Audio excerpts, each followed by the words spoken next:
आज हम पढ़ने वाले हैं पूर्ण वर्ग विधि द्विघात समीकरण को हल करने की।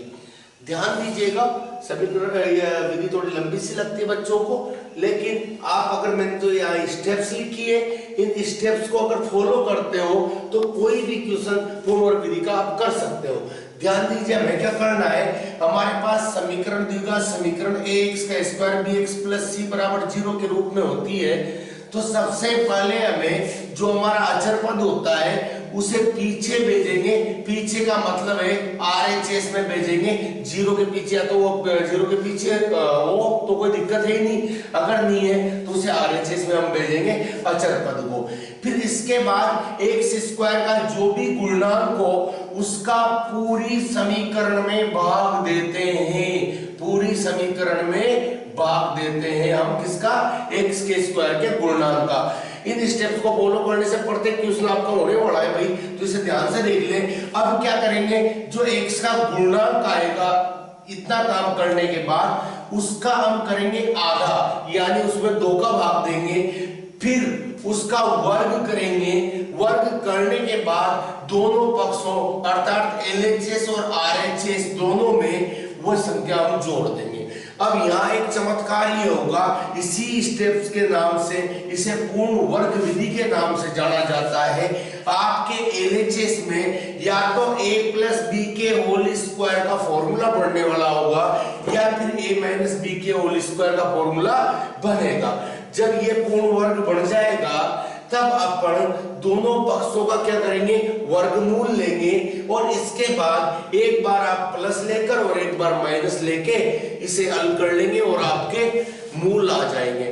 ध्यान दो, मैं एक क्वेश्चन के साथ इस पूरी जो हमारी स्टेप्स है उन्हें बताना चाह रहा हूं। इधर ध्यान को फोकस करें इस वाले क्वेश्चंस पर। सो x का square minus 20x plus 1 equal to 0, ये एक द्विघात समीकरण है। हमें पहले स्टेप में बताया गया था कि सर्वप्रथम अचर पद को पीछे भेजेंगे। यहाँ पे हमारा अचर पद 1 है, तो हमने सबसे पहले अचर पद को पीछे भेजा। आप जैसे ही एक को पीछे भेजोगे ये माइनस का हो जाएगा। इसके बाद सेकंड स्टेप में हमने कहा था x के स्क्वायर के गुणनक का, या x के स्क्वायर से कौन गुणा हो रहा है, 100 गुणा हो रहा है, तो 100 का भाग हम पूरी समीकरण में दे देंगे। 100 का भाग देने पर जैसे आप 100 का भाग दोगे यहां भी दोगे, यहां भी आप 100 का भाग दोगे और साथ ही साथ माइनस के 1 में भी आप 100 का भाग दोगे। 0 से 0 कटा, 2 से ये 5 टाइम गया, 100 से 100 कट गए, यानी बचा आपके पास x का स्क्वायर माइनस 1/5, x बराबर माइनस 1/100। अगली स्टेप हमसे क्या कहती है, अगली स्टेप में कहा जाता है कि x के गुणनक के आधे, यानी यहाँ x का गुणनक कितना है, माइनस के 1/5 है, तो हम कहेंगे x के गुणनक कितना है, x का गुणनक माइनस 1/5 के आधे, यानी इसमें 2 का भाग दे ले, यानी माइनस 1/5 इंटू 2 बटे में 2 और ऐड कर दिया, माइनस यानी कि हो गया माइनस 1/10 का वर्ग करेंगे। और वर्ग करने पे आप देखोगे माइनस का तो कोई मतलब ही नहीं रहा क्योंकि तो प्लस का हो गया, यानी 1/10 का स्क्वायर। दोनों पक्षों में हम जोड़ देंगे, दोनों पक्षों में जोड़ देंगे, दोनों पक्षों में जोड़ने पर सबसे इंपॉर्टेंट स्टेप है, ध्यान से फिर देख ले इसे। x का जो भी गुणनक हो हमारे स्टेप्स के अनुसार x के गुणनक के आधे, यानी x का गुणनक माइनस 1/5 था, इसका आधा किया तो बटे में 2 का गुणा और कर दिया, यानी कि माइनस के 1/10 हो गया। इसका वर्ग करेंगे तो माइनस का वर्ग तो प्लस होता है, लिखने की कोई आवश्यकता नहीं है, दोनों पक्षों में जोड़ देंगे, यानी LHS में भी जोड़ देंगे, RHS में भी जोड़ देंगे। आप देख पाओगे ये 1/5 x प्लस 1/10 का होल स्क्वायर इधर भी जोड़ा और आप इधर भी क्या करोगे, 1/100 में 1/10 का होल स्क्वायर जोड़ दोगे। अगला चमत्कार क्या था, हमने कहा था LHS में यानी इस वाले पक्ष में या तो a प्लस बी का होल स्क्वायर बनेगा या a माइनस बी का होल स्क्वायर बनेगा। आप इस चीज को जानते हो कि a प्लस बी का होल स्क्वायर जो होता है वो a का square plus 2ab plus b का स्क्वायर होता है, a माइनस बी का होल स्क्वायर जो होता है वो a का square minus 2ab plus b का स्क्वायर होता है। और इसकी शक्ल हमें इस वाले से मिलती जुलती दिख रही है, यानी ये a माइनस बी का होल स्क्वायर बना। और यहाँ पर a का काम कौन कर रहा है, x, और b का काम कौन कर रहा है, 1/10, इसलिए x माइनस 1/10 का होल स्क्वायर है।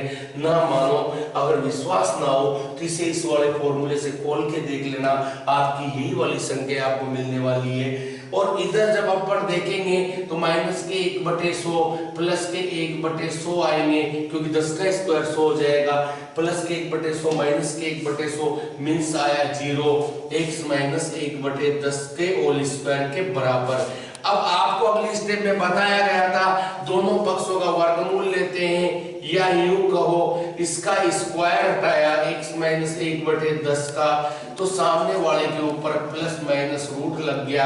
अब आप प्लस माइनस 0 का मतलब क्या समझते हो, 0 का रूट 0 होता है। याद रखिए, जब आप प्लस लोगे तब क्या होगा और माइनस लोगे तब क्या होगा। जैसे ही हमने प्लस लिया, x माइनस 1/10 बराबर प्लस का 0 बोलो माइनस का 0 बोलो, क्या फर्क पड़ रहा है, 1/10 को पीछे भेजा, ये प्लस का हो गया। माइनस लेने पर x माइनस 1/10 बराबर माइनस 0 हो गया, कोई फर्क नहीं पड़ता है, 0 के आगे प्लस हो या माइनस हो, x को पीछे भेजा, ये 1/10 हुआ। यानी कि इस समीकरण के दोनों मूल 1/10 1/10 आए, यानी समीकरण के मूल समान है और हमारा आंसर आ गया पूर्ण वर्ग विधि से दोनों मूल हम निकाल चुके हैं। यही आपकी पूर्ण वर्ग विधि है। थोड़ा प्रैक्टिस के हिसाब से एक क्वेश्चन और मैं आपको बता रहा हूँ, इसमें थोड़ा सा फोकस करना। सबसे पहले स्टेप में मैंने क्या कहा था, अचर पद जो भी हो उसे पीछे भेजते हैं RHS में। मैंने -2 को पीछे भेजा, ये प्लस का हुआ। फिर मैंने कहा था x स्क्वायर के गुणनक यानी कि 5, यहाँ कौन है 5, इसका क्या करोगे आप, भाग दे लोगे पूरी समीकरण में। तो 5x के स्क्वायर में 5 का भाग दिया, 6x में 5 का भाग दिया, 2 में 5 का भाग दिया, 5 से 5 कट गया। अगली स्टेप में हमने कहा था x का जो गुणनक या x से कौन गुणा हो रहा है माइनस के 6/5, उसका हम करते हैं आधा। उसका क्या करते हैं, आधा। तो हम यहाँ लिखेंगे x के गुणनक जो कितना है -6/5 है का आधा, यानी कि -6/5 इंटू 2 यानी कि -6/10 का वर्ग, वर्ग यानी -6/10 का स्क्वायर। माइनस का स्क्वायर वैसे भी प्लस होता है, दोनों पक्षों में जोड़ने पर, दोनों पक्षों में जोड़ने पर हम दोनों तरफ ये वाली चीज जोड़ देंगे। ध्यान दीजिएगा, इधर x का स्क्वायर है -6x/5 पे प्लस 6/10 का स्क्वायर इधर जोड़ा, 2/5 प्लस 6/10 का स्क्वायर इधर जोड़ा।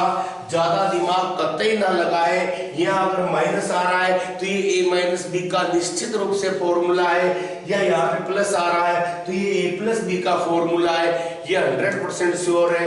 अगर आपको फिर भी विश्वास नहीं हो, कभी चेक कर लो, आप खोल के देख लिया करो, कोई प्रॉब्लम नहीं होती है। यहाँ एक ही जगह x है, a माइनस आ गया, b की जगह 6/10 है, ये इसका स्क्वायर है। पीछे वाले को भी थोड़ा सोल्व कर लेते हैं, 6 का स्क्वायर 36 हुआ, 10 का स्क्वायर कितना हो गया, 100 हो गया। थोड़ा सा पीछे वाले को और सोल्व कर लेते हैं, 100 एलसीएम आया, 5 का भाग 20 बार गया, 20 से 2 गुना हुआ यानी 40 हो गया, और यहाँ पे 36 आ गया। आप देख पाओगे x माइनस 6/10 का स्क्वायर बराबर कितना आ गया, 76/100 आ गया। जब आप इसका स्क्वायर हटाओगे यानी कि वर्गमूल लोगे अगली स्टेप के अनुसार, तो प्लस माइनस लगेगा, रूट 76/100 आ जाएगा। रूट 76 कितना आ गया, 100 आ गया। अब क्या किया जा सकता है, उस चीज को और देख लें।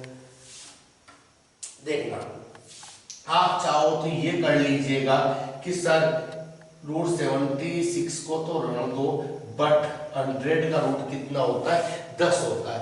और चाहो तो इसके भी टुकड़े कर लो, 4 19 38 2 76 होता है ना, तो 2 × 2 × 19 19 2 38 38 2 76, यानी कि 2 को बाहर निकाला जा सकता है, प्लस माइनस 2 2√19/10 आ गया।